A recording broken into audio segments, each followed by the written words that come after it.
같이 묵상기도 하심으로 수요일밤 예배 시작하겠습니다.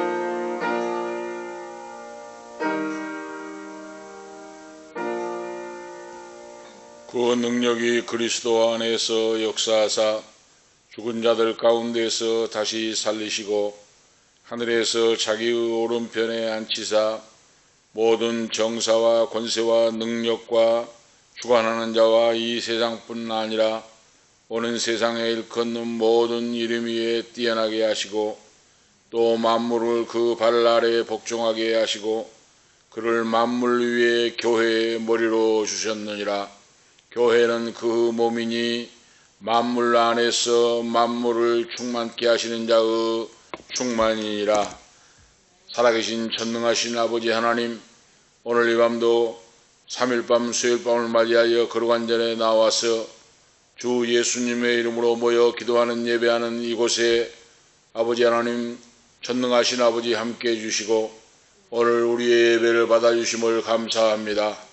이 예배로 통하여 하늘문이 열리고 우리가 믿음이 더 성장하고 커지고 성숙해지게 하시고 그리스도 주님 바라보고 그리스도로 옷을 입고 이 땅에서 빛과 소금의 사명을 온전히 감당하고 하나님의 영광 나타나며 살 수 있는 귀한 자들 제자들로 세워주시옵소서. 이 빈자리도 주님께서 예배할 자를 보내주시고 채워주셔서 하나님 아버지께만 영광 돌리고 마지막 때에 거룩한 교회로 쓰임받는 하나님 기뻐하시는 주님 인정을 받는 교회로 역사하시옵소서. 주 예수 그리스도의 이름으로 간절히 간구하옵나이다. 아멘. 210장입니다. 찬송 210장 찬송하시겠습니다.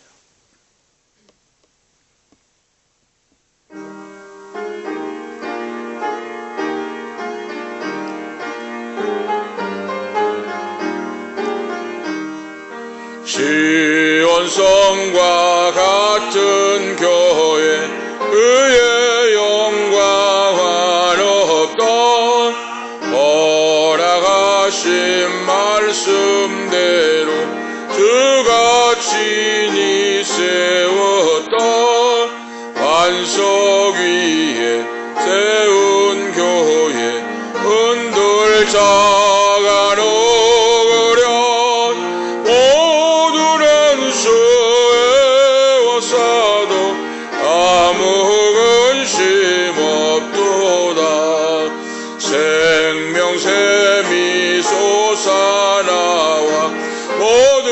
성도 마시니 언제든지 흘러넘쳐 부족함이 없도다. 이런 물이 흘러가니 목마를 자르구려 주의 은혜 풍족하여 넘치고 넘친다. 주의 은혜 내가 받아 시온 백성 되는 때 세상 사람 비방해도 주를 찬송하리라.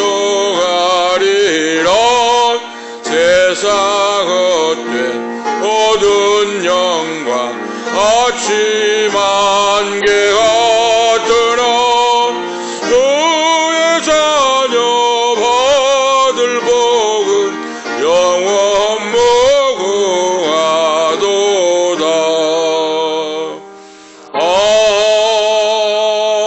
아멘. 하나님 말씀 보시겠습니다. 하나님 말씀은 사도행전 2장, 오늘 저녁에 주시는 하나님 말씀은 사도행전 2장 36절에서 47절입니다. 교도관으로 가시겠습니다. 사도행전 2장 36절에서 47절까지 교도관으로 갑니다. 36절 말씀부터입니다. 그런즉 이스라엘 온 집이 정녕 알지니 너희가 십자가에 못 박은 이 예수를 하나님이 주와 그리스도가 되게 하셨느니라 하니라.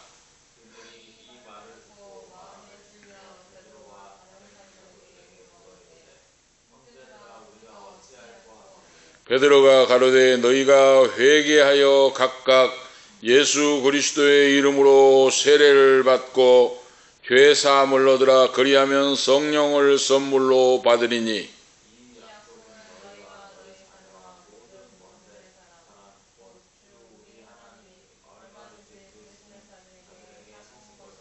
또 여러 말로 확증하며 권하여 가로되 너희가 이 패역한 세대에서 구원을 받으라 하니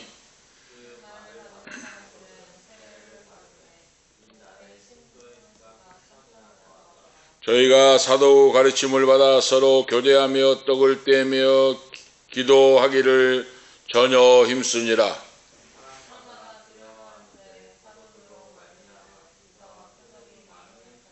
믿는 사람이 다 함께 있어 모든 물건을 서로 통용하고 날마다 마음을 같이하여 성전에 모이기를 힘쓰고 집에서 떡을 떼며 기쁨과 순전한 마음으로 음식을 먹고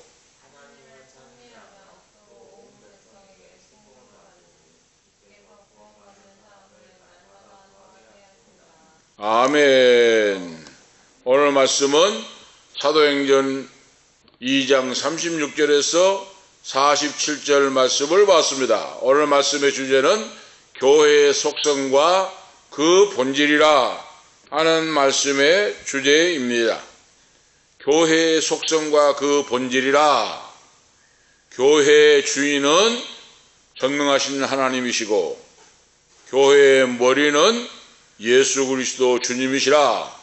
이 교회를 이 세상에 남겨두셨다고 말이에요. 바로 예수님이 사명을 감당하시고 하늘로 승천하시고 성령을 보내주시고 그리고 예수 믿는 자녀들, 하나님의 자녀들을 이 땅에 두시고 그 모임의 공동체가 교회다 하는 거예요. 자, 초대교회, 바로 초대교회는 베드로가 오순절 설교를, 바로 베드로의 설교를 듣고 회개하고 돌아섰는데 3,000명이 회개하고 세례를 받는 역사가 오늘 나타났습니다. 광장에서 하나님 말씀을 듣는데 바로 예수를 믿고 돌아온 자가 3,000명의 역사가 나타났다. 이것은 오순절날 성령을 받고 담대한 믿음으로 베드로 사도가 설교할 때 역사가 나타났다. 바로 우리가 알 수 있는 것은 대략 50일 전까지만 해도 베드로가 대제사장 가야바의 뜰에서 베드로는 작은 계집종 앞에서 나는 예수를 모른다 하고 부인했던 이 베드로가 그렇죠? 3년간 따라다니고 수제자라고 할 정도로 신앙 고백도 하고 했던 베드로가 50일 전에 예수님을 모른다고 저주하고 부인했던 이런 바로 부정하고 겁이 많고 두려움이 많은 그런 나약한 제자였는데 오늘 이렇게 오순절날 성령의 불을 받고 보니까 담대한 믿음으로 광장 앞에 서서 당시에는 유월절이에요. 유월절. 수많은 유대인들, 흩어져 있는 유대인들이 예루살렘에 와서 하나님께 제사하고 예배하고 찬양하는 그런 절기가, 그래 역사적인 그 기록을 보면은 약 200만 명이라고 하는 디아스포라, 흩어져 있는 유대인들이 각 곳에서 모여와서 하나님께 예배하고 찬양하는 절기가 일주일간이 시작되는데 그 절기가 6월절이에요, 바로. 그런데 이 절기를 지키려고 수많은 사람, 흩어져 있는 사람들이 바로 예루살렘으로 몰려왔는데 마가 요한의 사닥방에 성령의 불이 임하니까 방언도 하고 은사를 받고 놀랍게 찬양하고 그 소리가 외곽 밖으로 흘러나가게 됐는데 사람들이 놀랬다고 말이에요, 바로. 저 무슨 소리냐? 그래서 바로 오순절날 부활하신 예수님을 체험을 하고 성령 받은 이 베드로가 이제는 과거와 전혀 다른 모습으로, 그 말이죠. 전혀 다른 모습으로 변화되어서 수많은 예루살렘의 순례객들 앞에서 담대히 서서 큰 소리를 외치면서 복음의 메시지를 바로 선포했다. 당당하게 예수 그리스도의 증인된 제자로 우뚝 서서 주님의 복음을 바로 설교하기 시작했다. 그래서 3,000명이 회개하고 예수 믿는 돌아오는 놀라운 역사가 나타났고 사도들이 그 자리에서 바로 그 믿는 자들을 세례를 베푸는 그런 놀라운 역사가 나타났다 하는 내용이 초대교회. 그래서 이때부터 이제 공식적인 교회, 주님의 교회가 시작되었다 하는 말씀이에요. 바로 초대교회가 시작됐어요. 할렐루야! 베드로의 설교를 듣고 회개하고 예수를 믿어 구원받은 무리가 많아지고 3,000명이 회개하고 세례를 받고 그때부터 초대교회가 시작되었다. 주님의 몸된 교회, 예수를 믿는 사람이 모인 공동체가 교회라고 한다고 그랬죠. 교회 바로. 그런데 그 모인 자들이 또 보면은 교회의 속성을 보면 예수님은 성전을 내 아버지 집이라고 그랬어요. 내 아버지 집. 6월절을 지키고 예수님이 12살 때 예루살렘에 오셨다가 집으로 돌아가는데 하루 지나서 돌아갔는데 없잖아요. 이거.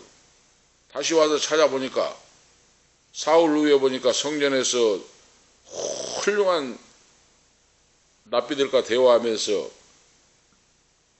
성전 안에 있어요. 예수님의 어머니 마리아가 어찌하여 너는 그렇게 걱정을 시키고 이렇게 하느냐? 응? 하루 길을 갔는데 이 나사렛 땅에서 예루살렘까지가 151km예요. 151km. 그러면은 4, 3, 12, 40km가 100리니까 300리가 넘고 400리 길이 가까이 돼요. 300리가 넘어요. 151km니까. 그런데 이 나사렛에서 일가 친척, 부모, 형제, 친지들이 다 6월절을 지키러 올라가요. 그런데 그때는 뭐 차가 있었습니까? 뭐 있습니까? 다 보따리 하나 둘러매고 걸어서 가요. 그러면은 나사렛 땅에서 예루살렘까지 151km인데 걸어가려고 하면은 하루에 30km로 가면은 5일을 걸어가야 돼요. 5일을. 우리가 알겠죠? 하루에 40km로 간다면 약 4일 정도로 가면 되지만은 보통 사람들이 보따리 둘러매고 오면 이야기하고 가면은 뭐 여기도 보고 저기도 보고 이야기하고 가면 천천히 가잖아요. 그렇게 가면은 5일을 걸어가요. 우리가 알 수가 있죠? 순례의 길이에요. 그래서 순례의 길. 그렇게 6월절이 되면은 애굽에서 탈출한 해방된 날을 기념하여 하나님 전에 가서 예배드리고 기도하고 찬양하는데 그 먼 거리를 걸어서 가는데 동네 사람들, 일가 친척, 동네 사람들이 다 가요, 같이. 아이들은 아이들끼리 모여서 가고, 어른은 어른끼리, 남자는 남자끼리, 여자는 여자끼리 모여서 이야기하면서 그 먼 길을 걸어가는 거예요. 가다가 또 잠을 자고, 밥을 해 먹고, 밥을 사 먹기도 하고, 얄궂은 천막을 치고, 거기서 이슬을 가리면서 맞고, 이제 잠을 자고, 또 걸어가고, 그렇게. 그런데 이제, 보통 6월절을 지키면 거기서 이틀간은 머물러요. 예루살렘 성전에서. 성전 주변에서 이제 제사하고 찬양하고 기도하고 이틀간 머물다가 이제 나사렛으로 다시 이제 예수님의 가족이나 예수님의 형제가 6명이었어요. 약 6명. 남자 동생이 4명, 여동생이 2명 이상이에요. 그러니까 그 형제간이, 형제 자매가 6명 가차이 돼요. 정확하게 몇 명이라고 안 했지만 성경에 보면 나와요. 그래서 이 유대 나사렛 땅에서 예루살렘까지는 151km가 되는데 4일에서 5일을 걸어서 그렇게 가는데 동네 사람들, 일가 친척들이 다 모여서 같이 가요. 그 먼 길을 걸어서. 그런데 이틀간은 이제 유월절을 지키고 고향으로 돌아오잖아요. 그러면은 친구는 친구끼리, 남자아이들은 남자아이들끼리, 여자는 여자아이끼리, 여자 어른은 어른끼리, 남자 어른은 어른끼리 이제 해갖고 이야기를 하면서 뭐 이제 동네 일가 친척, 동네 친지들 이런 사람들이 쭉 모여서 오니까 유월절 제사 드리고 자연히 예수님이 그 친구들하고 올 줄 알았죠. 하룻길을 가가지고 이제 천막을 야무지고 치고 잠을 자려고 보니까 아들 예수가 없는 거예요. 바로 그 말이에요. 하룻길을 걸어다니까요, 그거.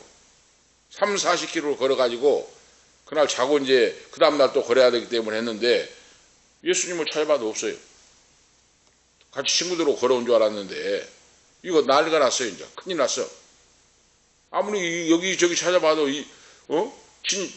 친척 집에 뭐 동네 친지 집에 뭐 다 알아봐도 없어요. 이게 큰일 났구나. 이제 잃어버렸어요. 이제 아들을.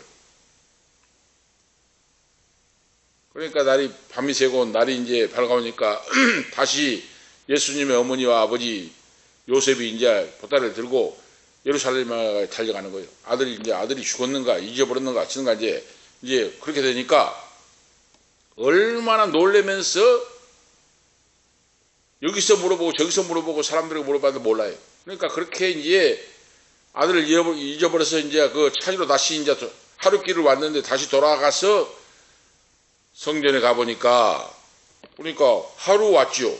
또 하루 갔죠. 그러니까 이틀이잖아요. 그 다음날 되니까 3일이잖아. 3일 후에 누가복음에 나와 있어요. 2장 하반절리아에 보면 3일 후에 육신의 아버지인 요셉과 마리아가 그렇게 놀래가지고 아들 잊어버렸다고 하면서 이제 여기 찾고 저기 찾고 이제 그렇게 두렵고 떨리면 이제 예루살렘 성전에 가니까 성전 안에서 훌륭한 납비들과 함께 말씀을 주고받고 대화를 하고 있다고 말이에요. 바로 그러니까 그 어머니 마리아가 어찌하여 너는 그렇게 걱정을 시키고 이렇게 거기서 뭐하고 있냐 하고 하니까 내가 아버지 집에 있어야 할 줄을 모르셨나이까 그랬어요. 바로 내 아버지 집에 있어야 할 줄을 바로 모르셨나이까. 내 아버지 집 예수를 믿고 구원받는 자녀는 아버지 집이에요. 아버지 집. 주 예수 이름으로 모여서 기도하고 찬송하고 말씀을 듣고 하는 곳이 아버지의 집. 그러죠. 아버지 집에 와서 기도할 때 그 기도가 속히 응답이 되고 기도가 올라가고 하나님 기뻐 받으시고 역사하시고 능력을 주시고 새롭게 하시고 축복의 우선으로 써주시고 할렐루야. 그래서 바로 예배하는 곳이 그렇게 중요하다고 말이에요. 그래서 예수님, 하나님의 아들이시오 예수님이 내 아버지 집이다. 교회는 내 아버지 집이다. 하고 말씀을 했고 다음에는 뭡니까? 만민이 기도하는 집이다. 그랬어요. 교회는 아버지 집이요. 그리고 기도하는 집이다. 만민이 기도하는 집이다. 하고 말씀했죠. 우리가 알 수가 있죠. 그래서 우리가 예배하는 처소, 예배하는 곳이 예수 이름으로 모여서 구원받는 영혼들이, 성령 받은 자들이 예배하는 곳이 아버지 집이요.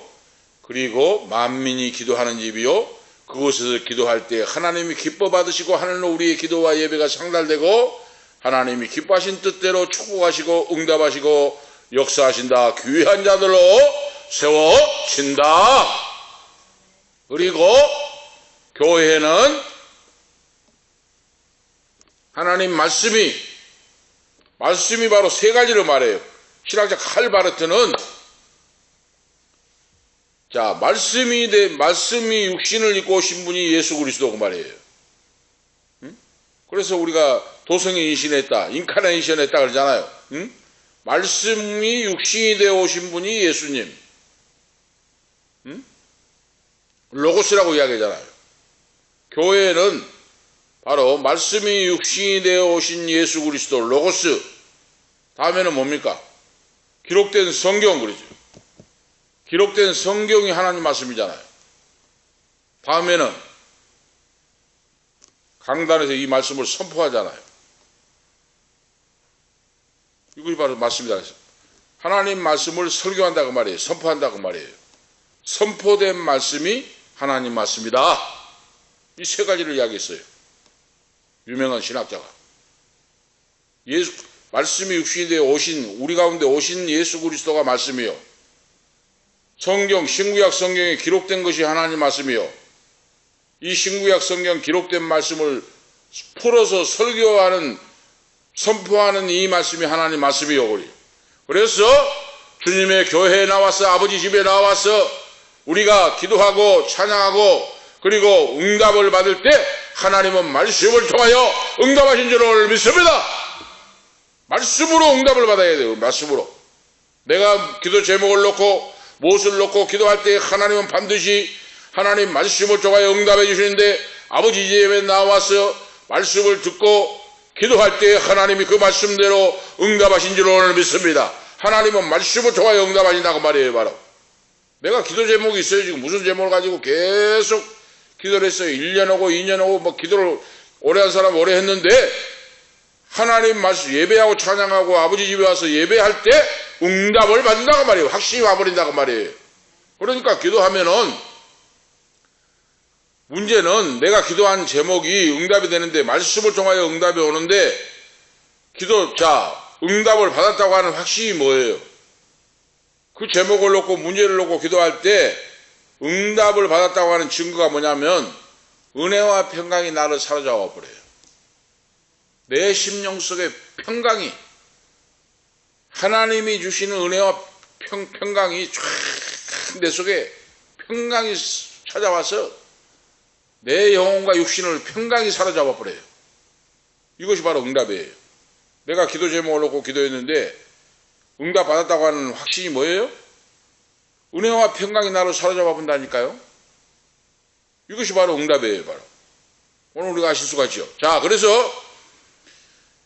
교회의 속성과 그 본질이 있는데, 바로 교회는 구원받는 영혼들이 모여 하나님께 예배하고 찬양하는 곳인데, 그곳이 예수님은 내 아버지 집이라고 말씀했고, 내 아버지 집은 만민이 기도하는 집이라고 말씀했고, 기도하여 응답을 받고 영광을 돌리는 곳이고, 하나님 아버지 집에서는 하나님 말씀이 선포가 되고 그러죠. 그 말씀을 따라 응답을 받고, 할렐루야!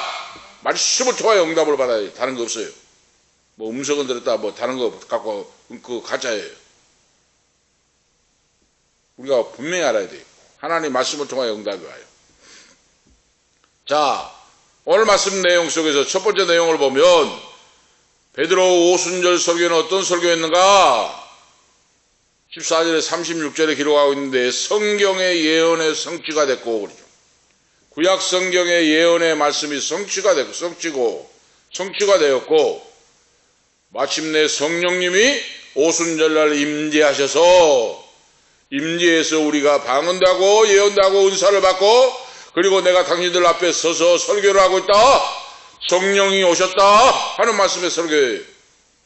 마가 요한의 다락방에 120문도가 모여서 성령의 충만함을 받고 성령의 불을 받고 방언의 은사를 받고 소동이 일어났어요. 갈릴리 무식한 어부들이 외국말로 유창하게 희한한 말을 막 하기 시작하니까, 예루살렘의 순례객으로 세계 도처에 모여 살던 사람들이 와가지고 지나가다가 저거 무슨 말이냐? 저 사람들이 낮에부터 술이 취했다. 갈릴리 무식한 어부들이 유창한 외국말로 방언도 하고 예언도 하고 찬양하고 하니까 그 사람들이 놀래가지고 휘둥그레져가지고 저 무식한 사람들이 왜 저렇게 외국말을 잘하고 저러냐, 술이 취하고 낮에부터 저런다 하니까 베드로가 무슨 술이 취했냐? 9시부터 누가 술을 먹는 사람이 있냐? 우리는 위로부터 성령을 받아서 하나님의 영 성령이 오셔서 우리가 은사를 받고 외국말로 방언을 하기 시작하고 은사를 받았다. 하나님이 놀랍게 역사했다. 성령이 오셨다 하고 담대히 외쳤다 그 말이에요. 바로 그래서 그 외치는 내용이 뭡니까? 요엘서 2장 28절에서 32절 말씀을 인용을 해요. 말세에 내가 내 영 바로 영으로 남녀과 여종에게 물붓듯이 부어주리니 너희 늙은이들은 바로 환상을 보고 젊은이들은 꿈을 꾸고 뭐 쫙 예언의 말씀이 나오잖아요. 그 말씀을 바로 인용을 해서 선지자 요엘의 예언대로 이스라엘 백성들이 범죄하여 황충과 메뚜기떼로 황폐하게 되었으나 그 백성들이 마침내 회개하고 주님께 돌아오면 구원을 얻으리라 그랬어요. 바로 구원받는 자들에게 하나님이 성령을 선물로 주시리라 하고 외쳤다고 말이에요. 바로 요엘서 2장 28절 32절 말씀을 인용을 해서 바로 베드로가 오순절날 성령을 받고 누구든지 회개하고 주께 돌아오면 구원을 받고 구원받는 자에게는 성령을 선물로 받으리라 그랬어요. 바로 우리가 아실 수가 있죠. 그래서 요엘은 말세에 하나님께서 모든 믿는 자들에게 하나님의 영 성령을 부어주실 것이라 예언했는데 그 말세가 언제예요? 세상 종말을 가리키는 뜻이 아니에요. 여기서 말세난 그건 뭡니까?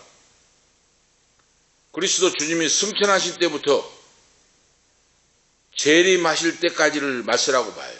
지금 베드로가 외친 말씀은 세상이 끝나버린 이 말세가 아니라 예수님이 십자가 지시고 부활하시고 승천하시고 성령을 보내주시고 재림하실 때까지가 말세라 이렇게 바로 그걸 말씀하면서 지금 베드로가 설교를 하고 있어요.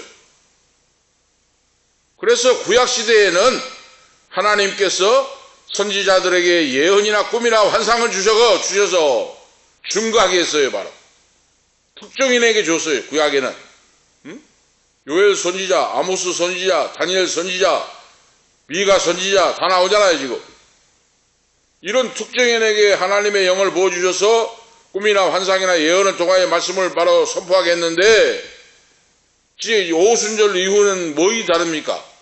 누구든지 예수를 믿으면 그 말이에요. 바로 회개하고 예수를 믿으면 성령을 받는 성도가 되고 그렇죠. 누구든지 보편적으로 풍성한 은사를 주셔서 바로 방언도 하고 예언도 하고 갖가지 은사를 받고 그러죠. 이렇게 달라졌다고 말이에요. 신약에 와서 베드로가 이걸 지금 선포하고 있어요.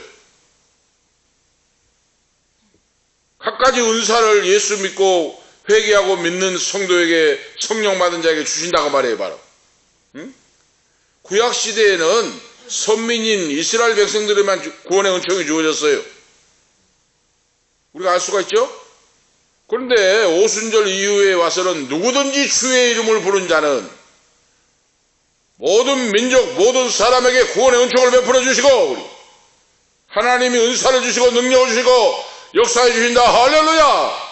누구든지 신약에 와서 오순절 후에는 구약에는 이스라엘 선민들에게만 주었는데 그래서 주의 이름을 부른다 하는 뜻은 뭡니까? 여기서 누구든지 주의 이름을 부른 자는 구원을 얻으리라 그랬잖아요. 주의 이름을 부르다고 하는 뜻이 주여 주여 하는 상태가 아니다고 말이에요. 입술로만 주여 주여 형식으로 하고 있는 게 아니라 주님 앞에 나와서 간절히 호소하고 간절히 부르짖고 기도하고 의지하고 간절한 상태로 갈망하는 상태를 말한다고 말이에요. 바로 주의 이름을 부른다는 것은 이 뜻이 원뜻이 그냥 형식으로 앉아가지고 마음도 없는 사람이 주여 주여만 입술로만 하고 있는 것이 아니라 간절하게 주님께 호소하고 부르짖고 의지하고 간구하고 갈망하면서 부르짖는 상태를 주여 주여 한다고 말이에요. 누구든지 주의 이름을 부르는 자고 말이에요. 주님을 의지하는 상태를 말한다. 그래서 오순절 이후부터는 누구든지 혈통이나 신분이나 지위고나 빈부귀천 남녀 노소를 막론하고 누구든지 주의 이름을 믿고 의지하고 주의 이름을 부르는 자는 구원의 은총을 베풀어 주신다 하는 말씀이에요. 바로 베드로가 이 설교를 했어요. 수많은 순례객들 앞에서 3,000명이 회개했는데 순례객은 더 많아요. 몇만 명이 넘었을 거예요. 아마 광장에 200만 명이 몰려오는데 지금 오늘 3,000명이 회개했는데 그 모여있는 사람은 더 많아요. 더 많은 사람이 다 듣고 다 회개하지 않았다고 말이에요. 그 중에서 3,000명이 회개했다고 말이에요. 회개하고 예수를 믿었다고 말입니다. 우리가 알 수가 있죠. 이 바로 성령의 예언의 성취의 말씀으로 성령의 오심을 선포했고 그 다음에는 뭡니까? 그리스도 주님의 십자가의 죽음과 부활을 설교했어요. 베드로 사도가. 요엘서 2장 28절 32절을 인용한 바로 베드로가 이제는 다윗이 기록한 시편 16편 8절에서 11절을 인용하여서 예수 그리스도의 죽음과 부활하심을 입증하고 있어요. 지금 여기서 우리가 알 수 있는 게 뭐예요? 바로 베드로 사도도 구약 성경을 인용을 했어요. 우리가 아시겠죠? 예수님 성전에서 랍비들과 말씀을 읽기도 하고 말씀을 토론하고 말하고 듣고 하는 것도 그때는 신약 성경이 없었잖아요. 구약의 토라, 모세 오경을 비롯해서 시편, 이 예언서 이런 거예요. 바로 이사야서 이런 거. 구약 성경의 말씀을 예수님도 읽고 바로 했다니까요. 우리가 아실 수가 있죠.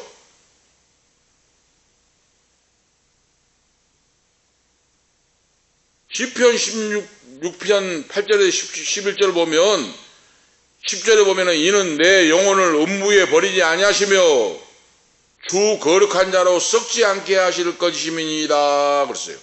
여기서 보세요. 내 영혼을 음부에 버리지 아니하시며 주의 거룩한 자로 썩지 않게 하실 것이니이다. 이것이 바로 성령 받은 다윗이 메시아 그리스도가 십자가 지시고 부활하실 것을 예언한 말씀이에요. 바로 이 말씀을 베드로 사도가 인용한다고 말이에요. 우리가 아실 수가 있죠. 그러니까 사도들이 하나님 말씀을 얼마나 읽고 보고 외웠다는 걸 알 수가 있죠.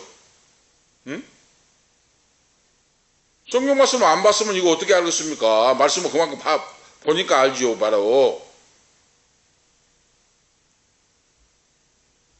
그 영혼을 음부에 버림받지 않고 그 육신이 썩음을 당치 아니하리라 하는 말씀을 바로 인용을 했다니까요. 바로 이거 성경을 보고 읽고 묵상했다고 말이에요. 그러니까 인용을 한다고 말이에요. 바로 예수님의 죽음, 십자가의 죽음과 부활을 바로 서서 설교를 했어요. 이 예언이 성취가 됐다. 그리고 예수님의 성천과 장차 재림을 바로 베드로 사도가 설교했어요. 그 내용이 어디에 나옵니까? 시편 16편 8절에 11절 한 다음에 이제 또 베드로가 인용한 성경이 시편 110편 1절 말씀을 인용을 해요. 이 말씀은 바로 여호와여 내 주에게 말씀하시기를 내가 내 원수로 내 발등상 되게 하기까지 너는 내 우편에 앉았으라 하셨도다 하는 말씀을 인용을 해요. 내 발등상이 되기까지, 원수로 내 발등상이 되기까지 너는 내 우편에 앉아 있으라 하셨도다. 우편에. 예수님이 죽음을 이기시고 승천해서 누구의 우편에 있습니까 지금? 누구의 우편에 앉아 있어요? 황단일. 예수님이 누구의 우편에 앉아 있어요?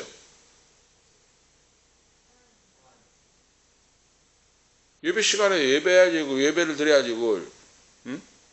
오늘 지금 막 이 말씀을 인용을 했다니까, 바로. 시편 110편 1절 말씀을. 베드로가 구약성경 시편 말씀을 인용을 했다고 말이에요. 그러니까 성경을 평상시에 얼마나 성경을 읽으냐, 그거 알 수가 있다고 말이에요, 바로. 응? 우리가 성경 말씀을 읽고, 듣고, 묵상하고 해야 돼요, 성경을. 이 정도로.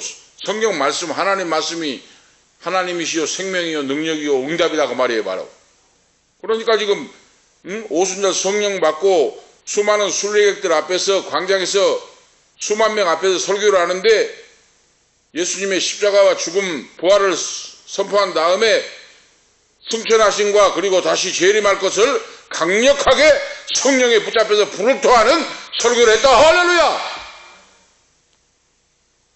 바로 여기 나오잖아요. 너는 내 우편에 앉았으라 하였도다. 그리고 내가 내 원수로 발등상이 되기까지. 이 말씀이 뭐예요? 예수님이 재림하실 때 대적하는 원수들을 발로 모가지로 밟아버리고 짓밟아버리고 멸해버린다고 말이에요. 그 뜻이에요. 바로 예수님이 재림의 심판의 주님으로 오실 때 내 원수로 발등상이 되기까지 하는 말은 원수의 목을 밟아가지고 짓밟아버리고 멸해버린다고 말이에요. 그 뜻이에요. 바로 이러기 위해 바로 예수님이 오신다고 말이에요. 다시 재림하러 오신다고 말이에요. 이 말씀을 인용을 해요. 이 예언이 바로 뭔가? 다윗의 예언이 메시아 예수 그리스도의 승기를 예언했다고 하는데, 승기라고 하는 건 성취하는 말씀이고, 예수님께서 하나님 우편에 앉으실 걸 예언했고, 다음에는 뭡니까? 메시아 예수 그리스도의 재림을 예언했다고 말이에요. 다윗이. 그 다윗 왕이 이 예언한 말씀, 기록된 말씀을 베드로 사도가 오순절날 설교 때 인용을 했다니까요. 바로 우리가 알 수가 있죠. 신약은 그때는 기록이 안 됐으니까, 구약만 있었으니까 여호와 하나님께서 원수를 메시아의 발등상이 되게끔 하시겠다 이 말씀인데, 이건 뭐예요? 바로 만유의 심판의 주님으로 오신 메시아 주님이 재림 때에 그리스도 주님께서 모든 원수들의 목을 발로 밟아버리고 승리자가 된다고 말이에요. 바로 할렐루야! 그래 예수를 믿고 구원받고 담대한 믿음으로 살아가야 됩니다. 할렐루야! 감사하고 찬양하고 기뻐하고 감사함으로 담대하게 살아갑니다. 할렐루야! 승리의 주님, 능력의 주님, 우리에게 바로 영생을 주신 주님을 믿고 담대하게 살아갈지어다. 할렐루야! 담대하게 살아가는 믿음이 원수를 짓밟아버려요. 예수님 우리에게 생명을 주시고. 큰 두 번째로 베드로의 설교로 초대교회가 탄생했다고 말해요. 바로 37절에 42절에 베드로가 성령 충만한 설교는 완악하고 강팍한 유대인들의 마음을 찔러 관통을 했다고 그랬어요. 관통을 해버렸어요. 수만 명 있는 운집에서 이제 각 처에서 유월절을 지키게 왔는데, 그 사람들 앞에서 베드로가 성령이 충만하여 불을 토하는 성령의 불의 역사의 설교를 하니까 완악하고 강팍한 유대인들의 마음을 찔러 관통하는 성령의 불의 역사가 나타났습니다. 할렐루야! 성령의 불의 역사는 심령을 찔러 새롭게 하고 회개하고 자복하게 역사하신 줄 오늘 믿습니다. 그래서 유대인들이 오랫동안 메시아를 고대했는데, 그 메시아를 죄인으로 여겨서 법 없는 자들의 손에 넘겨서, 이 말은 뭐예요? 이방인들의 로마 정권자들에게 손에 넘겨서, 빌라도의 손에 넘겨서 그리스도 주님을 십자가에 못 박아 죽이는 엄청난 죄를 범하였다. 베드로가 이 설교를 하고 있어요. 그러니까 50일 전만 해도 예수를 십자가에 못 박으라, 으쌰 하면서 예수를 십자가에 못 박으라, 죄인이다, 참남하도다, 자기가 하나님이라고 한다, 십자가에 못 박으라 했잖아요. 그 사람들이. 베드로가 이 설교를 하니까 그 설교가 완악하고 강팍한 유대인들의 마음을 찔고 관통했어요. 그래서 베드로의 설교를 들은 예루살렘 군중들이 애통하는 심정으로 오르죠. 베드로와 주위에 둘러싸고 있는 사도들에게 이 설교를 들은 수많은 유대인들이, 광장에 있는 사람들이, 형제들아 우리가 어찌할꼬? 이런 큰 죄를 지었는데 우리가 어찌할꼬? 어찌해야 구원을 받을꼬? 하는 말이에요. 바로. 그리고 물어봐. 설교가 성령의 불로 그들의 완악하고 교만하고 악한 마음을 관통해버리니까 우리가 어찌할꼬, 어떻게 해야 구원받을꼬 하고 통곡을 하면서 제자들에게, 베드로에게 물으니까 37절에 이같이 청중들의 질문에 베드로는 명쾌하게 그 해결책을 제시해 줍니다. 너희가 회개하고 각각 예수 그리스도의 이름으로 세례를 받으라. 그리하면 죄 사함을 얻고 나아가 성령을 선물로 받으리라. 할렐루야. 성령을 선물로 받을지어다. 할렐루야. 오늘 보세요. 우리가 어찌할꼬 말씀을 듣고 회개하고 자복하고 통회하니까 오늘 여기 말씀 보세요. 30절에 너희가 회개하고 각각 그랬어요. 각각이라고 하는 말을 주목해야 돼요. 예수를 믿으면 도매금으로 구원받는다? 아니라고 말이에요. 계속 지금 말씀하지요. 선한 목자 되신 주님이 지난번에도 설교했죠. 양의 문이시고 영생을 주시는 선한 목자이신데 뭐라고 했습니까? 지난번에 설교도 각자의 양 한 마리 한 마리 이름을 부르다 그랬잖아요. 할렐루야. 각각 그랬어요. 각자의 이름을 불러서 너는 내 아들이요 딸이요 구원해 주시고 영생의 길로 인도하신다. 할렐루야. 오늘 너희가 회개하고 각각 예수 그리스도의 이름으로 세례를 받으라 그랬어요. 바로 각각이에요. 각각. 도매금으로가 아니다가 말이에요. 바로 회개하는 거 죄사함 받는 것은 각각 예수 그리스도의 이름으로 세례를 받으라. 그리하면 죄사함을 얻고 성령을 선물로 받으리라. 할렐루야. 회개하고 죄사함 받을 때 성령을 선물로 받아요. 그거 알아야 돼요. 회개도 않고 성령을 선물로 받은 마술사 시몬같이 해서는 안 돼요. 그러므로 회개란 건 뭡니까? 지금까지 내가 살아왔던 이 인생의 방향을 완전 돌아서는 걸 말해요. 터닝 포인트 알죠? 터닝 포인트예요. 쉽게 말해서 왼쪽으로 가던 방향이면 오른쪽으로 트는 거예요. 완전 방향 전환이에요. 바로 방향 전환. 세상 길로 나갔던 것을 주님께로 향하여 돌아서서 그러죠. 이 회개는 인생의 한 번이에요. 한 번. 할렐루야. 몇 번이에요 회개가? 주님 만나는 회개는, 성령 만나는 회개는 한 번이에요. 한 번. 단유례. 일회적으로 회개하는 걸 말해요. 여기서는 회개하고 자복하고 천한 인생의 터닝포인트 방향을 전환할 때, 주님께로 돌아설 때 너희와 너희 자녀들은 죄 사함 받고 성령을 받게 될 것이고, 유대인들 뿐만 아니라 모든 먼데 사람들 그 말이에요. 바로 베드로가 무식한 것 같아도 성령 받으니까 유식하고 위대한 사람이 돼요. 유대인들 뿐만 아니라 먼데 모든 사람들 그 말은 이방인들에게도 누구든지 차별이 없이 주 예수를 믿어 구원받고 회개한 자에게 하나님의 보편적인 은총이 베풀어진다. 누구든지 천하 만민에게 구원을 주신다. 할렐루야.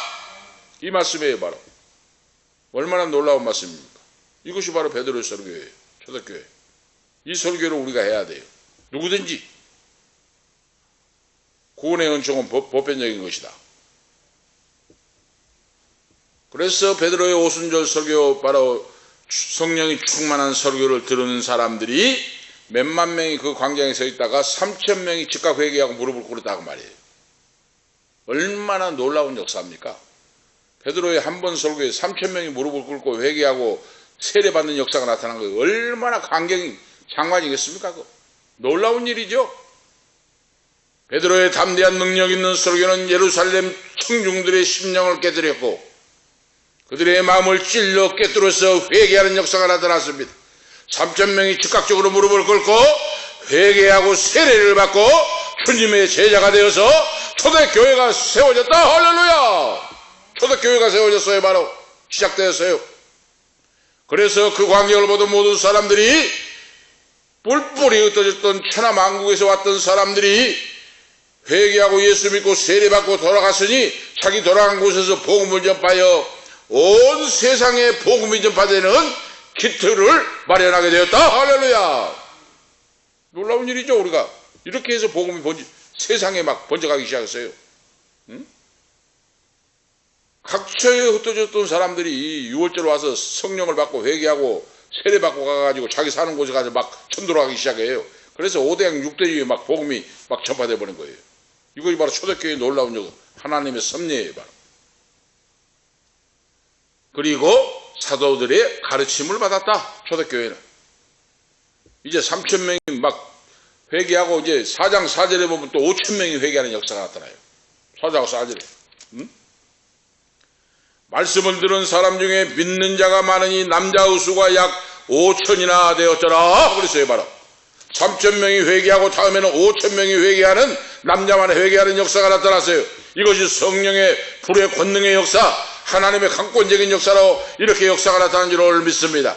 그래서 이제 복음이 들불처럼 번져나가는데, 방언의 은사 받고 예언의 은사 받고 각자의 은사를 받고 구원의 기쁨을 누리고 감사 찬양하고 있었는데, 이 사람들이, 구원받은 사람들이 떠들고 앉아만 있지 않았다고 말이에요. 바로 그 기쁜 마음과 뜨거운 감격으로 이제 어떻게 했어요?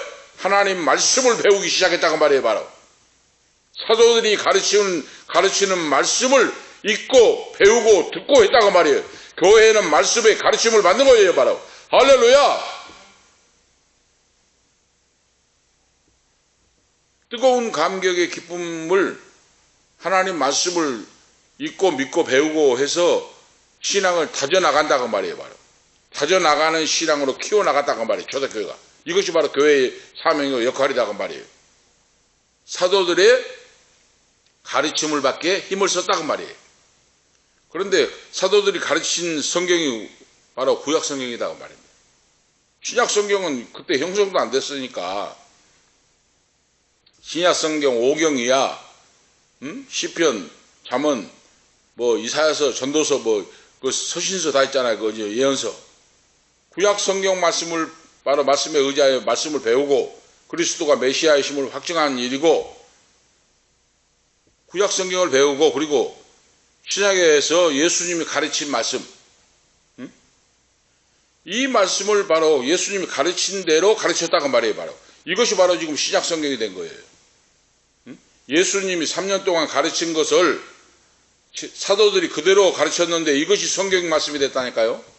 이 말씀이, 이걸 기록한 것이 성경 말씀이에요. 알겠습니까?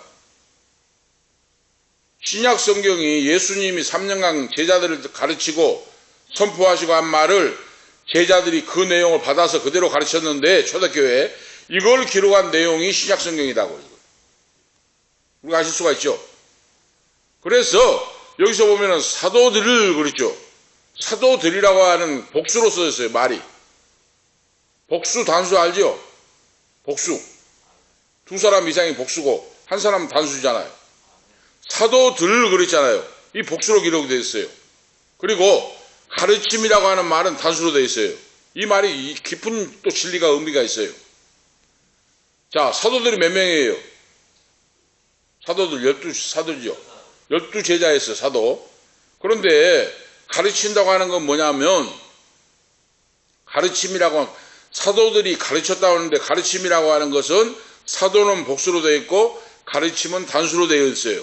이것이 뭐냐?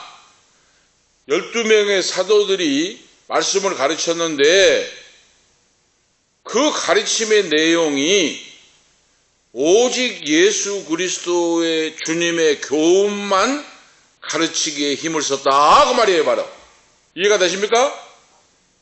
자기 마음대로 사도들이 뒤죽박죽 해가지고 자기 생각대로 하지 않았단 말이에요. 얼마나 논리적이고 체계적이고 질서가 있습니까? 지금 하나님 말씀이 이렇게 오묘하고 신비한 역사예요. 바로 그래서 사도들 하면 복수로 썼는데 가르침이라고 하는 건 단수로 썼는데, 이 말은 온 사도들이 여러 명이 가르침의 내용이 구약의 성경 말씀과 신약의 예수 그리스도의 교훈을 말씀 그대로 따라서 가르쳤다고 말이에요. 바로 뒤죽박죽으로 자기 마음대로 하지 않았다고 말이에요. 바로 이걸 가르치고 있어요. 그러니까 사도들이 여러 명이 다양성이 있었잖아요. 그런데 가르침의 내용은 통일성이 있었다. 할렐루야. 우리가 아시겠습니까? 이거 하나님 말씀이 바로 교회에서는 그래서 가르침의 내용이 통일성이 있어야 돼요. 바로 자기 마음대로 목사가 자기 마음대로 자기 말한 거 아니에요. 그걸 알아야 돼. 하나님 말씀을 그대로 말씀대로 해야 돼요. 바로 그래서 교회는 무엇보다도 말씀을 가르치는 것이요, 오직 말씀은 예수 그리스도의 십자가의 복음이어야 한다 하는 걸 알 수가 있어요.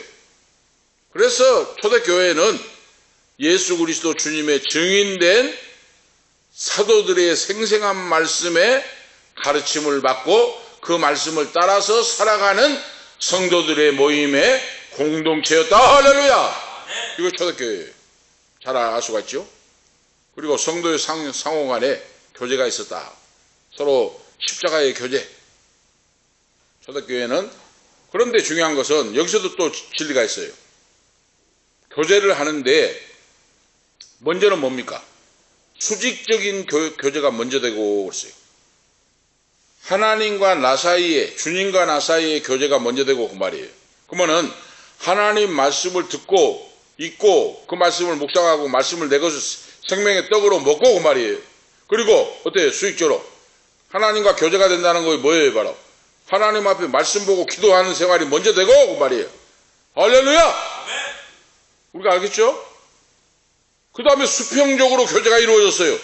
우리 교회에 이거 잘 배워야 돼요. 지금 다시 말씀드리면 신앙생활은 말씀도 안 보고 신앙생활은 엉터리로 온 사람이 교인들끼리 모인다고 끼리끼리 놀고 다니면서 세상적으로 노는 것까지 똑같이 해버리면 그 교회가 아니다 그 말이에요. 바로 잘못된 거이다 그 말이에요. 바로 교제가 이루어지되 먼저 하나님 아버지와 예수님과 수직적인 관계가 먼저 나와 대신 관계가 바로 되고 그 말이에요. 바로 그 다음에 대인 관계가, 그 다음에 성도들 간의 수평적인 교제가 이루어졌다. 이것이 성경적인 은혜의 바로 공동체인 줄 믿습니다.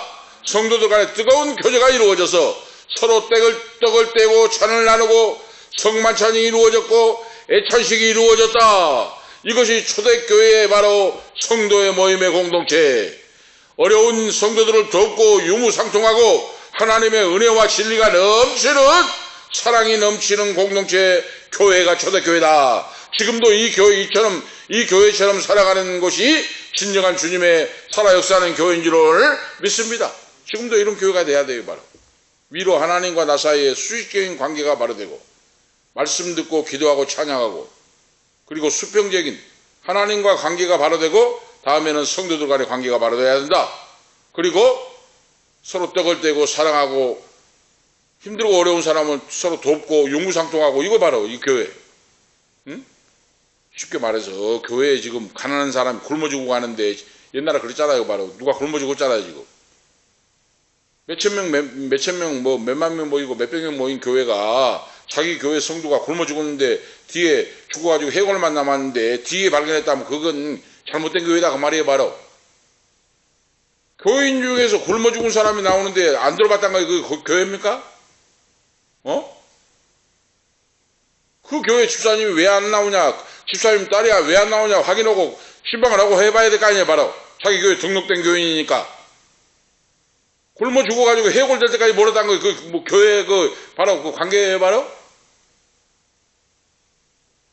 오늘 우리가 초대교회에서 보면은 그거 아니에요. 바로 초대교회는 상호간의 교제가 있었는데 바로 살아 역사하는 믿음으로 하나님 기뻐하신 뜻대로 행했다. 초대교회는 기도가 있는 교회였다고 말이에요. 바로 기도.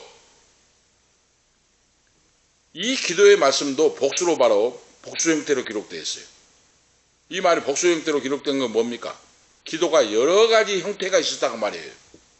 응? 우리가 이거 아셔야 돼요. 그러니까 여러 가지 형태란 말은 기도가 개인 기도가 있고 합심 기도가 있고 금식 기도가 있고 철학 기도가 있고 부르짖는 기도가 있고 바로 그거 말이에요. 바로 응? 기도라고 하는 기도란 말이 복수로 기록되어 있어요. 이렇게 지금 말씀의 진리가 오묘해요. 바로 말씀을 연구해 보면. 그래서 초대교회의 핵심 세 가지, 그동안에 말씀드린 내용의 핵심 세 가지가 뭐예요? 바로 초대교회는 가르침을 받았다 그랬어요. 가르치는 교회. 이것이 바로 헬라어 원본에 보면 디다케라고 그랬어요. 디다케. 디아콘 하면 집사잖아요. 바로 디다케. 가르침을 받았다. 다음에는 성도 간에 교제가 있었다고 말이에요. 바로 이거 코이노냐. 마지막으로 오직 기도하는 교회였다고 말이에요. 바로 초대교회가. 그래서 가르침과 교제와 기도에 힘쓰는 교회가 불같이 일이라고 복음이 번져갔다. 할렐루야.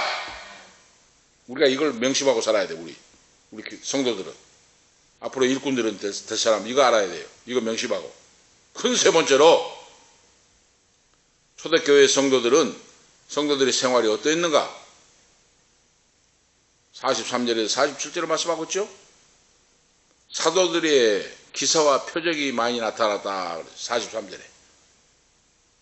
초대교회가 짧은 시간에 이렇게 놀랍게 부흥되는 것이 뭐예요?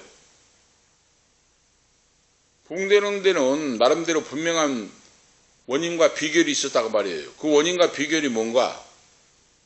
초대교회는 사도들이 증거한 말씀의 터 위에 굳게 서 있었다고 말이에요. 말씀의 터 위에 서야 돼요, 바로. 응? 우리가 알아야 돼요. 성경을 모르면 안 된다고 말이에요, 바로. 그래서 사도들이 베푼 말씀의 권위 있는 그 말씀 안에 기초하여 하나님 말씀이 표적과 기사와 이적이 나타났다.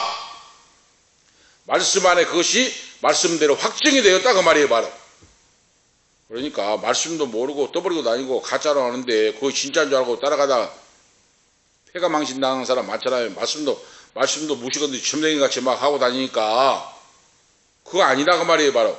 하나님 말씀에 정통을 해야 된다 그 말이에요, 바로. 예수 믿는 집사님, 권사님, 장로님 되고 기둥이 되고 주의 종 목사가 되려면 하나님 말씀을 파고들고 말씀의 깊이를 알고 말씀의 영적인 바로 의미를 알고 말씀의 권위를 체험하고 그 말씀을 믿고 그 말씀을 증거하고 할 때 기사와 이적과 표적이 나타나서 그 말씀대로 말씀이 바로 증거가 확증이 된다고 말이에요, 바로.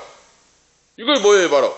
성령 충만한 결과고 성령의 능력을 힘입어서 그러죠. 베드로가 갈릴리 호수 고기 잡은 사람이 뭘 알겠습니까? 성령에 붙잡히니까 말씀이 역사하고 말씀으로 강력하게 말씀대로 증거하니까 기사와 표적이 나타나잖아요, 바로. 응? 그래서 성령 충만함으로 증거한 말씀을 듣고 그 말씀의 터 위에 서서 성도들이 온 성도가 움직이니까 기사와 표적이 나타나고 교회가 부흥되고 그래서 존경심과 공경심을 가지고 사도들을 영적 권위를 인정을 하고 말씀의 터 위에 서니까 초대교회가 놀라운 부흥의 역사가 불길처럼 일어났다 하는 거예요, 바로. 이것이 부흥의 비결이에요. 그래서 지금도 마찬가지예요. 교회가 부흥되려면 하나님 말씀이 바로 전파되고 말씀과 성령 안에서 기도하고 유무상통하고 역사하는 교회는 지금도 살아 역사해요. 초대교회나 지금 똑같이 이렇게 역사한다고 말이에요. 교회가 교회 된다고 말이에요, 바로. 우리가 아시겠죠? 사람의 힘과 능력으로 안 돼요. 성령의 능력을 받고 말씀 안에서 기도에 내가 말씀 안에 서서 기도에 하나님과 나와 교제가 있고 이웃과 수평적으로 교제를 하고 어려운 사람을 도와주고 유무상통하고 할 때 그 말씀대로 역사가 이루어진다 그 말이에요, 바로. 뭐 절로 교회가 됩니까? 안 되는 거예요, 바로. 이 말씀대로 우리가 살아갈 때 역사한다 그 말이에요. 유무상통하는 바로 공동체 의식이 있었다. 그래서 오직 예수를 믿고 구원받는 성도는 한 형제요 자매가 됐다 하는 의식이에요. 피를 나눈 형제가 아니라 예수의 피로 하나 된 형제 자매라고 하는 의식으로 하나가 되었고, 그래서 성령의 인도하심을 따라 그러죠. 성령의 인도하심을 따라 내 것을 바로 내 것이라 내 것과 너의 것과 내 것을 구별하지 않았다 그 말이에요, 바로. 그래서 상호 필요한 대로 물건을 나누어주고 더불어 살아가는 공동체가 됐다 그 말이에요, 바로 초대교회가. 이제 이렇게 하니까 오늘날 지금 공산주의가 있잖아요. 공산주의. 이 공산주의는 달라요. 초대교회와 같이 바로 유무상통하고 이것이 초대교회 이 더불어 사는 공동체와 달라요. 공산주의가 뭐이 다릅니까? 공산주의는 정치적 이데올로기에 근거해서 강제적인 규정으로 공동체를 해버려요. 다 뺏어버려요. 바로 돈 있는 사람 뺏어버려요. 강제적으로. 정치적 이데올로기에 의해서. 이거 바로 공산주의예요. 있는 사람 싹 뺏어버려요. 뭐 이유도 없이. 그런데 초대교회는 그렇게 했습니까? 아니잖아요. 은혜 받고 자발적으로 했죠. 자발적으로. 초대교회는 신앙의 공동체고 일체감이 돼가지고 자발적인 마음에서 감사함으로 하나님 앞에서 서로 융부상통하고 서로 나누고 이렇게 된 것이 바로 교회가 되었다. 그래서 공산주의와 다르다고 말이지. 바로 비교할 수가 없어요. 공산주의가. 경건한 성전 예배와 순전한 가정 애찬이 있었다. 초대교회는 경건한 신앙인들이 성전에서 모이기를 힘써. 그래서 지금도 마찬가지. 지금도 부흥되는 교회는 성도들이 기도가 벌통에 있잖아. 벌통에 벌이 있지. 벌. 꿀을 모으는 벌. 꿀을 모으는 벌통에 벌과 같이 비교하면 돼요. 몇천 명, 몇만 명, 몇십만 명 모인 교회는 벌들이 꿀을 모으고 오잖아요. 몇십 킬로 가서. 근데 그 벌통을 보면 어때요? 살아있는 벌은 막 들어가고 나가고 들어가고 나가고 들어가고 계속 그래요.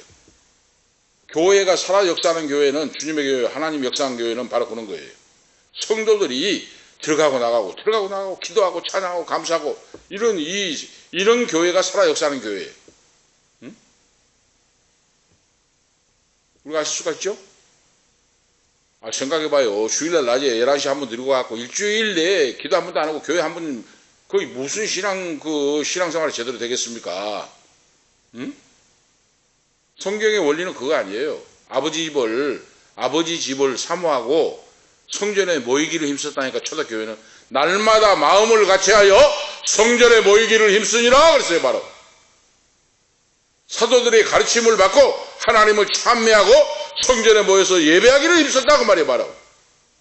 그리고 기쁨과 순전한 마음으로 집에서 떡을 떼며 음식을 같이 먹고 각자의 집으로 교제가 번져나가고 이웃들에게 전도가 이루어졌다. 이거 초대교회예요.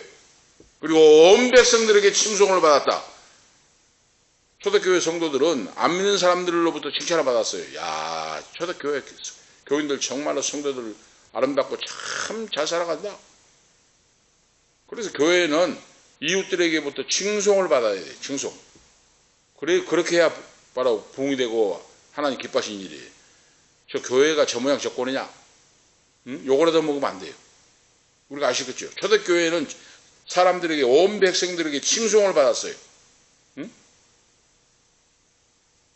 이웃들이 보기에도 기쁨과 사랑과 감사가 넘치는 그런 삶을 바로 스스로 자발적으로 행하고 그래서 칭송을 받았어요.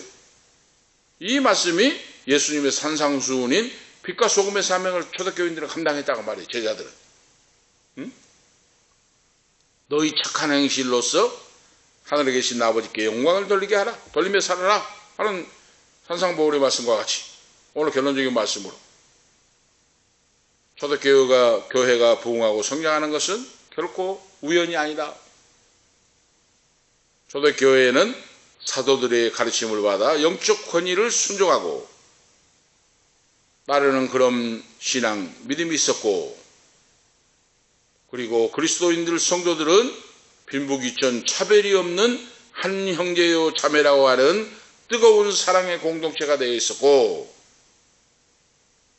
서로 일치하고 조화되는 교회 생활이 기쁨과 성령이 충만하고 그 교회 생활이 가정까지 이어지고 그 말이에요. 기쁨과 감사와 기쁨과 감사가 충만한 그런 생활이, 교회 생활이 가정으로도 흘러넘치고 그러죠. 그래서 이웃에게도 칭송을 받는, 칭찬을 받는 그런 교회가 됐다.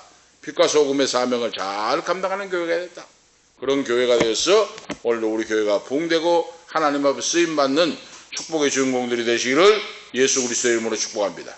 기도 올리시겠습니다. 하나님 아버지 감사합니다. 교회의 속성과 그 본질에 대하여 오늘 말씀을 주심을 감사합니다. 우리 교회도 초대교회와 같이 이런 교회가 되어서 하나님 아버지께 영광 돌리고 부흥되는 놀라운 역사가 있도록 은총 베풀어 주시옵소서. 긍휼히 여겨주시고 불쌍히 여겨 주시옵소서. 주 예수 그리스도의 이름으로 간절히 기도하옵나이다. 아멘. 246장.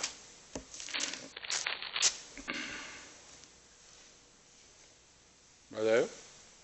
264장.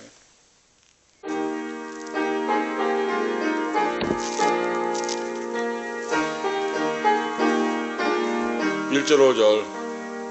정결하게 하는 셈이 나의 앞에 있도다. 성령께서 권고하신 죄씻으라 하시네. 찬양하리 죽임 당한 어린 양 주